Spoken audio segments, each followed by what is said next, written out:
Hi everybody, Timmy here. We have another special podcast for you today as we continue to look at some of the events that occurred during Passion Week about 2,000 years ago. If you've been with us in our classes, you'll remember that we learned about Jesus' arrest in the Garden of Gethsemane yesterday. But Jesus didn't go straight to the cross. A lot still happened before that. And to talk about some of those things, we have the most brilliant scientist ever known. He's smart, he's funny, and he's very forgiving of his clumsy intern. Here he is, the amazing Dr. Moody. Oh, and Pastor Steve is here too.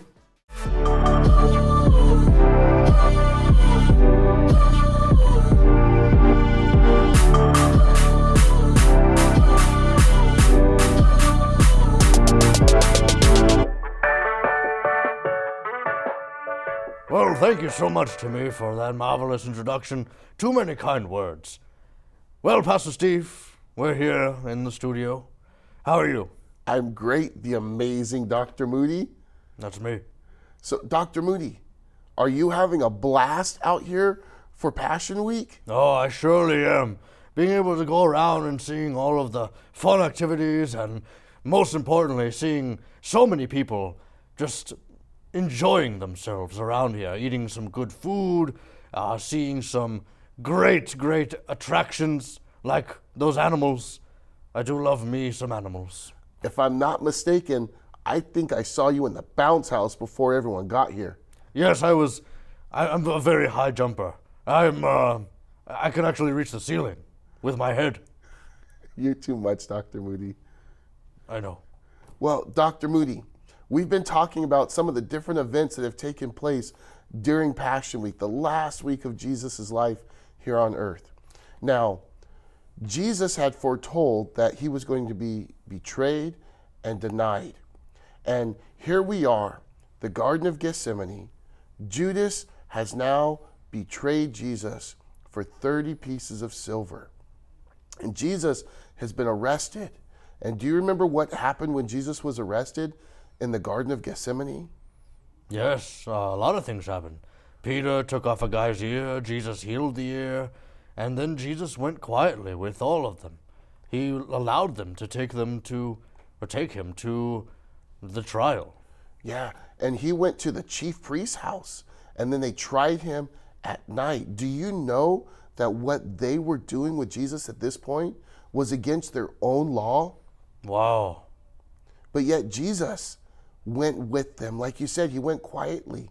But isn't it amazing, Dr. Moody, how Jesus has spent these last 3 years doing ministry on earth, fulfilling a lot of the prophecies about him, yet his very own people still didn't know that he was the chosen Messiah?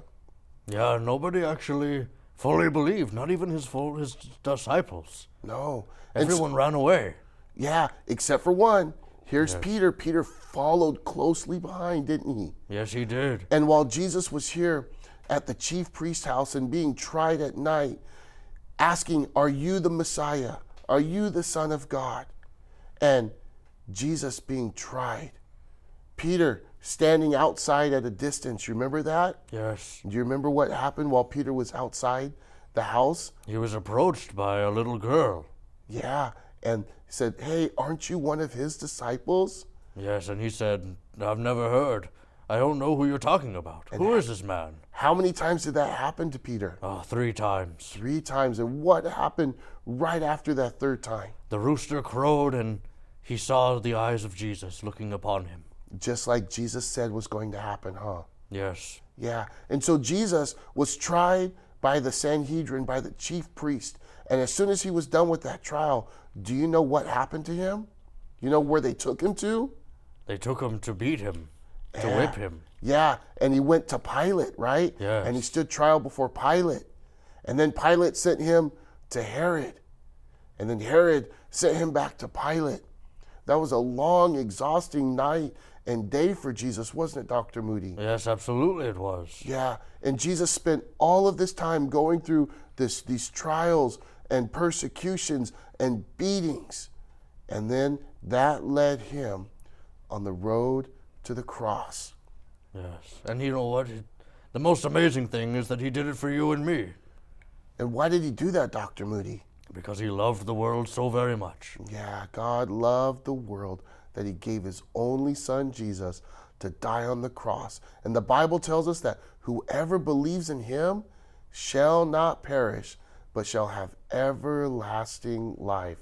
Dr. Moody, have you put your faith and trust in Jesus? Yes, since I was a little boy. Me too, Dr. Moody. When I was a little boy, I put my faith and trust in Jesus too. Our prayer is that all of the little boys and girls that are watching will put their faith and trust in Jesus too. Correct, Dr. Moody? Absolutely. Yeah. And I know in our next podcast, we're going to continue talking about the life of Jesus and the road to the cross. And we're going to meet a very special person, someone that is not always talked about during the Passion Week. I can't wait to discuss that. My hypothesis is it's going to be a very good discussion. Thank you, Dr. Moody, for joining us today. Of course, always. Thank you, boys and girls. God bless you. We'll see you next time. Thank you, Dr. Moody. That was amazing. Oh, and thank you too, Pastor Steve. I can't believe the Jews didn't recognize that Jesus was the Messiah they have been waiting for. But I guess even today, many people don't realize who Jesus is. It makes me so thankful that I have the Bible to help teach me about Jesus and all that he has done for me.